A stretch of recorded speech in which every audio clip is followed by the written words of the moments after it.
Guys, deluded YouTube's Lucas Terrera. I'm back again. Thank you much. Thank you very much for tuning back in. Obviously, you guys already know. You've seen by the description of the vid. I'm back with my friend the Tactics board.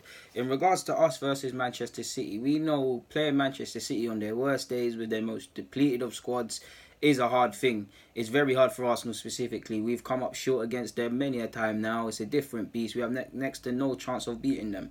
But in regards to tactically, there's a couple of ways I could see us setting up. I know Emery's done a lot of tinkerman stuff, and I'd really like us to be compact against them.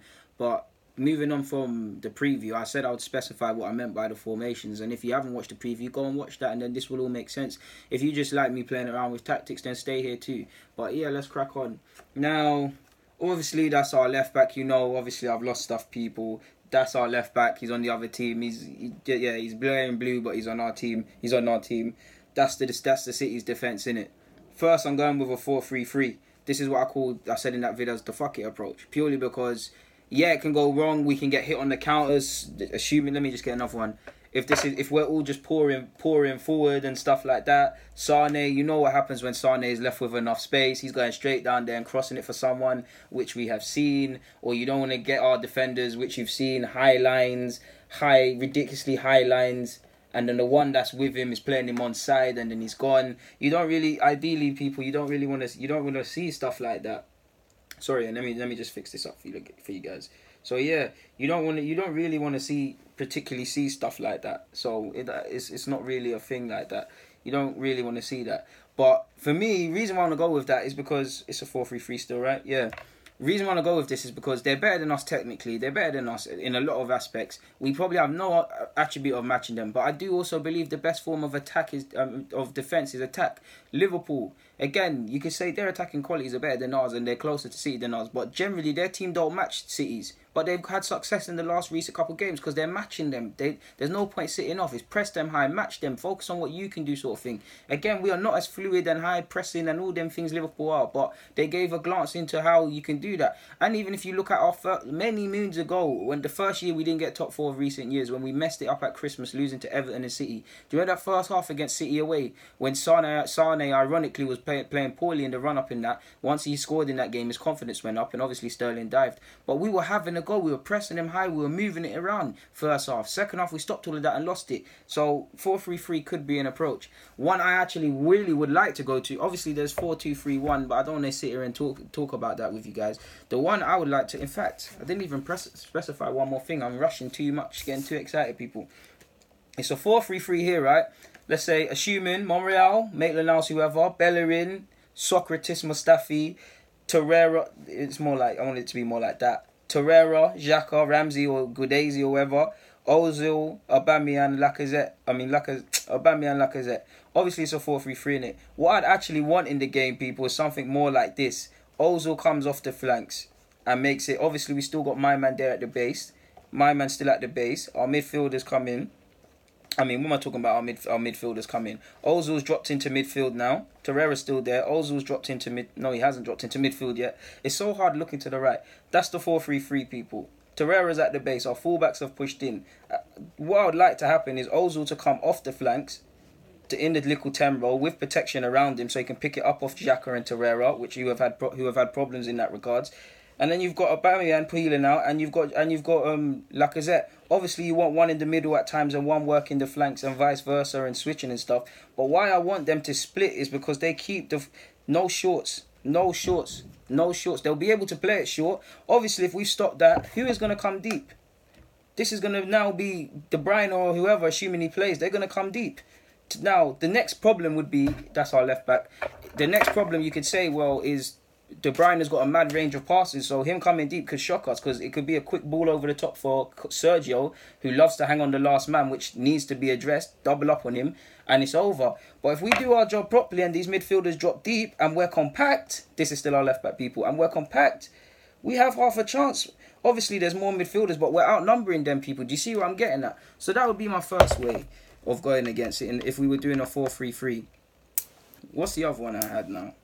Oh, that's our left back. I'll put him at centre half.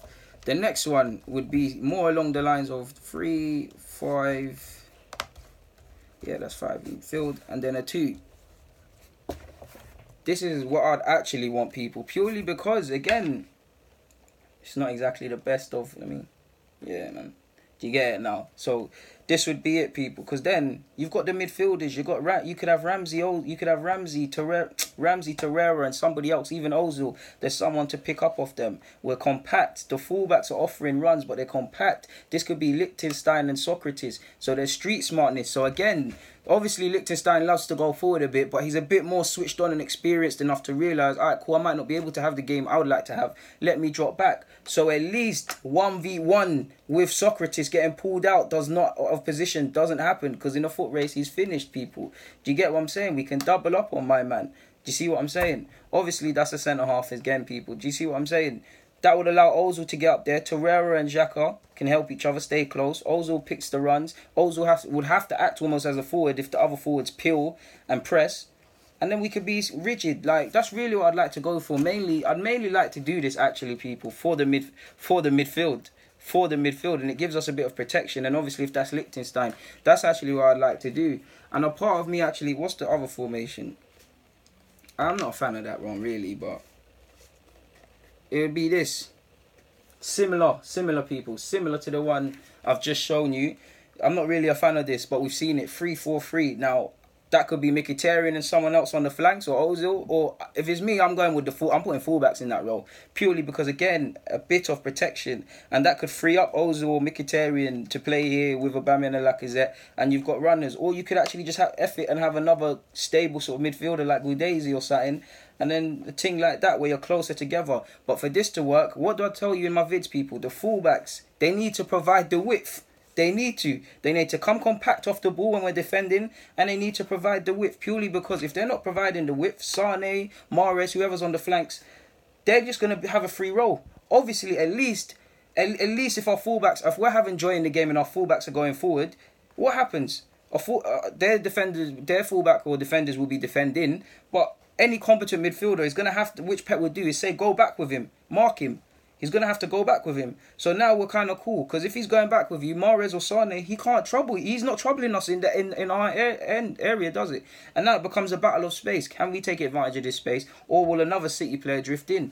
So that's how I'm kind of looking at the City game. For me, I'm trying to just find a way of nullifying the midfield. It's an impossible job, but we're damned if we do, damned if we don't. Because if we remain compact and rigid and sit off City's midfield, they will pick passes over the top and things. If we press them, there will be spaces open. So at least my thinking is if we compact the midfield and we have an extra man in there than them, we have half a chance, especially with our fullbacks playing a bit more forward with the security of an extra centre-half pressing from the front. So we're a bit more compact. So it's less likely, which I've shown you, that they take advantage of 1-versus-1s and individual battles and things like that, which typically shoots us in the foot. Look at the cup final. We were getting battered in the cup final, but look at Mustafi. He's caught 1-versus-1 with Sergio Aguero in a high line. Why is our defense so high? The line so high, trying to get in foot races with people faster than them. I don't know, so I'm not going to speak about that. But what did you see? Caught, one man ran and scored. The other man's there with his hand up, calling offside. It's this sort of naivety that makes us poor. In my opinion, if you're going against someone like City, we can't beat them technically. So what can you do? Tactically, you can be more switched on. You can be more street smart.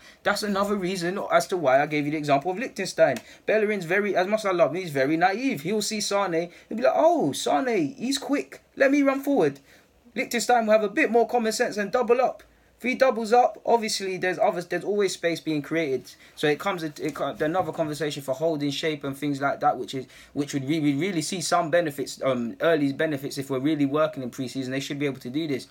So I'm stuck between being fearless and going for it, or being a bit more pragmatic and having a bit more thought about the other team sort of thing, people. I don't know, innit? There's no rights and wrongs. We probably see a 4-2-3-1. You've seen that, so there's no point me talking about that. Regardless of the formation, I wouldn't say I'm confident against the City team, people, but I just want to see a fearless approach. Like, I just want us to, if we lose to the better team and we go again. We didn't lose because someone switched off in the 58th minute and they took advantage. None of that, if you get what I'm saying. So yeah, man. Guys, thank you for watching this little tactics board session. It means a lot, man. I know I ain't got enough with these and stuff to give you guys all the examples I want, but it is what it is. Guys, thank you very much again. Deluded, I'm out. Get in a comment, subscribe, and do the rest. It's all in the description. Apart from Snapchat. Snapchat DGuna04 if you're on Snap. And if you ain't got Snap, download that and add me. I'm out.